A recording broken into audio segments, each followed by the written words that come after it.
Hello, in this video we will deal with the third story of Joseph. Let's read from the Torah, Genesis 39. And the keeper of the prison put Joseph in charge of all the prisoners who were in prison. Whatever was done there, he was the one who did it.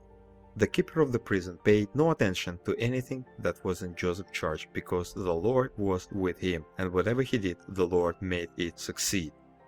Genesis 40. Sometime after this, the cupbearer of the king of Egypt and his baker committed an offense against their lord the king of Egypt.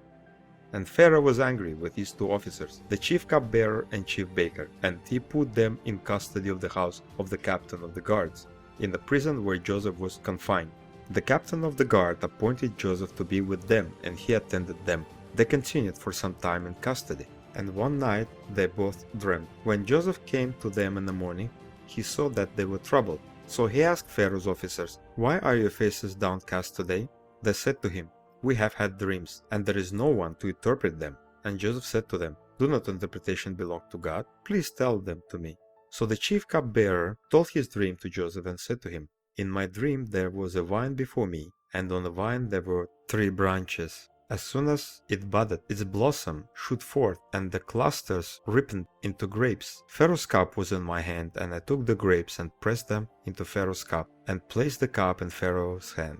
Then Joseph said to him, "The 3 branches are 3 days. In 3 days Pharaoh will lift your head and restore you to your office, and you shall place Pharaoh's cup in his hand as formerly, when you were his cupbearer. Only remember me when it is well with you, and please do me the kindness to mention me to Pharaoh, and so get me out of this house. For I was indeed stolen out of the land of Hebrews, and here also I have done nothing that they should put me into the pit." When the chief baker saw that the interpretation was favorable, he said to Joseph, "I also had a dream. There were 3 cake baskets on my head, and its uppermost basket there were all sorts of baked food for Pharaoh, but the birds were eating it out of the basket on my head." And Joseph answered and said, "The 3 baskets are 3 days. In 3 days Pharaoh will lift your head from you and hang you on a tree, and the birds will eat the flesh from you."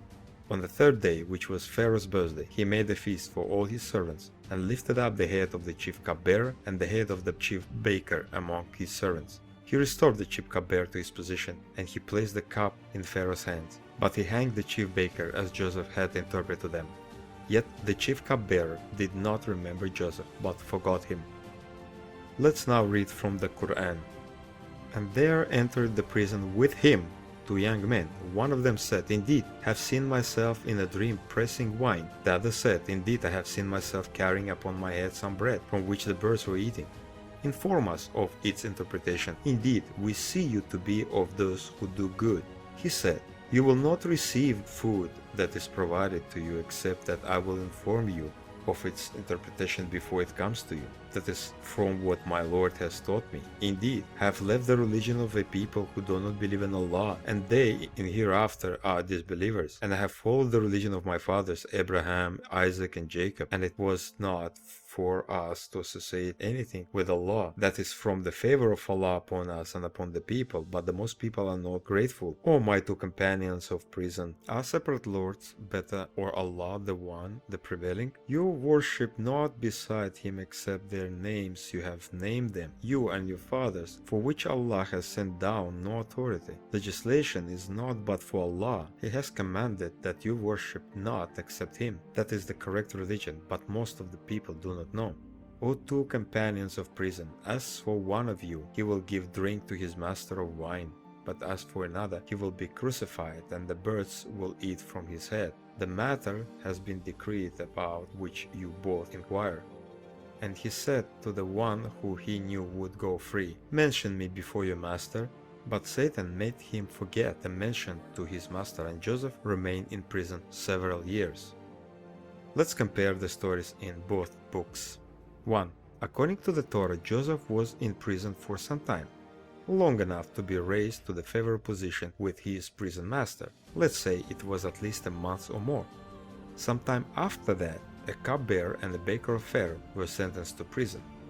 The author of the Qur'an said that those 2 individuals went in prison at the same time as Joseph.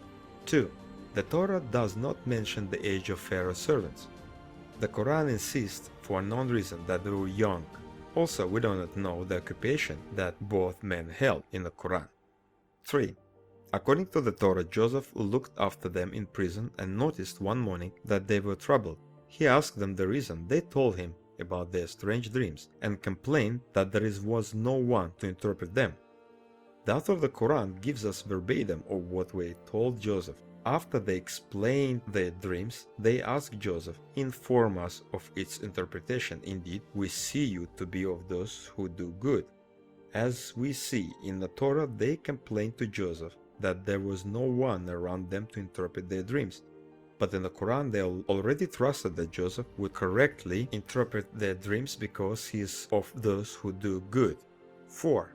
In 4 verses of the Quran, Joseph preaches to them or gives them a khutbah, as in Islam, the oneness of Allah versus polytheism. Basically, he preached Judaism to them, if we can call his faith by this word. But in the Torah, he simply mentioned that interpretations of dreams belongs to God, Elohim. If you read the supposed words of Joseph in the Quran, he sounds just like how Muhammad preached in Mecca. 5. In the Torah, the cupbearer told his dream first. Joseph interpreted the dream, prophesying that he would be restored to his position in Pharaoh's court in 3 days, a good outcome, and asked him to tell Pharaoh that Joseph had been wrongfully accused. When the chief baker saw that the interpretation was favorable, he said to Joseph, "I also had a dream." This time Joseph gave a bad outcome in his interpretation of baker's dream. In the Quran, both young men told their dreams to Joseph first, asking him later for interpretation. Afterwards, in preaching about Allah, he told them a similar account to what we read in the Torah. Then Joseph requested that the one who would go free should tell his master about Joseph. "Mention me before your master." We can only guess what Joseph wanted this person to mention about him. Either he was wrongly accused and needed to be released from prison, but this will contradict his volunteer desire to go to prison in order to escape any further attempt of the wife of Al-Aziz to seduce him. Or perhaps he wanted to be mentioned as an interpreter of dreams. It is not clear from the text. The Torah gives a precise quote of what Joseph wanted Pharaoh to be told. "Only remember me when it is well with you, and please do me the kindness to mention me to Pharaoh, and so get me out of this house, for I was indeed stolen out of the land of the Hebrews, and here also I have done nothing that they should put me into the pit." 6. In the Torah we learn that the cupbearer forgot to mention Joseph to Pharaoh for 2 long years. According to the Quran, several years pass by. The author of the Quran speaks vaguely. 7. According to the Quran, Satan caused the surviving young men to forget to mention Joseph to Pharaoh. When we read the rest of the story in the Torah, we have the impression that God caused the chief cupbearer to forget about Joseph until the perfect time arose. In the next video, I will continue discussing differences between the Jewish scriptures and the Quran in the story of Joseph. Thanks for watching. See you next time.